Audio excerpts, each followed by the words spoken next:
Күн шерфіңіз қайырлы olsun, саатлерде 12:30 эфирде заман. Бүгін қырмыжғалын 803 күні кетмекте, соңки олып кечкен Одиссей вақияларынан таныш етмеге азырмыз. СБУ құрамынан мемори сыңыры янында террористик бірлешме азаларыны яқалады. Олар Ғалибек ұны қайды етілген вақыт Херсон велетінде патлав тешкіл еті екенлер. СБУ-нын малуматына көре Бурусия тарафындан дестек алған инсанлардыр.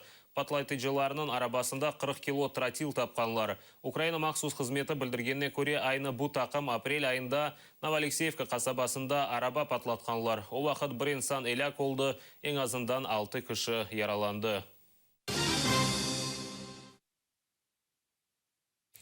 Байрамлар қайдетілген соң Украина шарқында вазиет кергінлеші башлады. Террористлерінің атешіні Авдеевка, Старогнатовка ве Маринка қасабалары оғырады. Олар Минск анлашмаларының бозып чеші түрлі селянин ұжым еткенлер.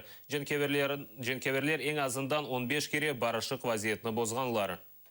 Бойовики порушують умови суворого незастосування зброї практично вздовж усієї лінії розмежування. З вечора противник обстрілював наші опорні пункти в районі Авдіївки з гранатометів, стрілецької зброї та зенітних установок. Неподалік Луганського бив з гранатометів та озброєння бойових машин піхоти. На Маріупольському напрямку під вогнем бойовиків опинились наші позиції в районі Широкіного та Старогнатівки. Там противник застосовував гранатомети різних систем, а також протитанкові ракетні комплекси та озброєння БМП.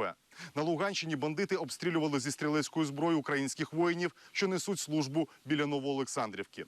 Неспокійно і з початку цієї доби незаконні збройні формування вже 6 разів відкривали вогонь по позиціях Збройних сил України. Захисників Авдіївки обстрілюють з гранатометів. Біля Старогнатівки бойовики ведуть вогонь з БМП, а в районі Мар'їнки активізувались ворожі снайпери. Чеченистанда террорист оз-озына сыңыр кечті ноқтасында патлатты. Бұны тазықлаған видео YouTube-та пейда олды. Патлав алетіні рус аскері янындан кечкенде чалыштырды. Вақия Чеченистанның Грозный Алхан Кала yolunda yüz berdi.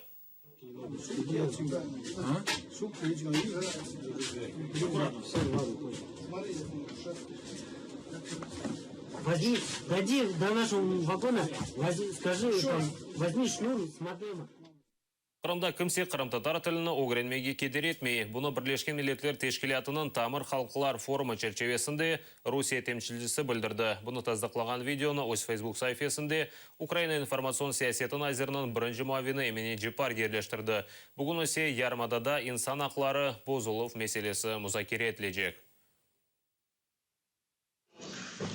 Для изучения крымско-татарского языка теми детьми, которые являются по национальности относятся к этой группе.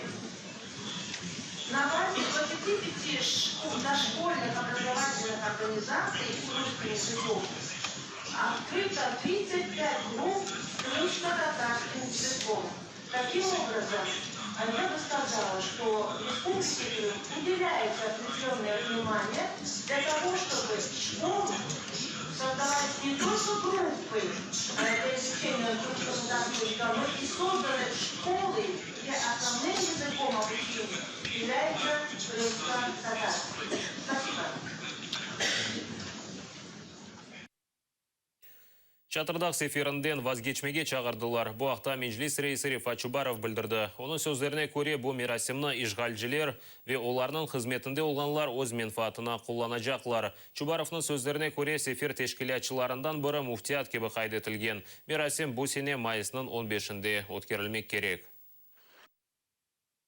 Мы рекомендуем никому не участвовать в этом году в той акции, которую организовывает Духовное управление мусульман Крыма.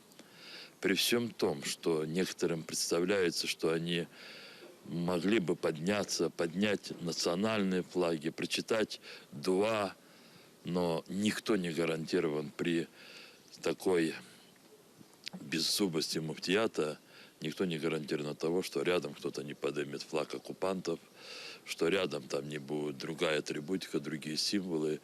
И все это они попытаются массово раздать по своим телевизионным каналам, показать на Запад для того, чтобы еще и еще раз попытаться утверждать, что в Крыму все хорошо и наиболее счастливыми являются крымские татары.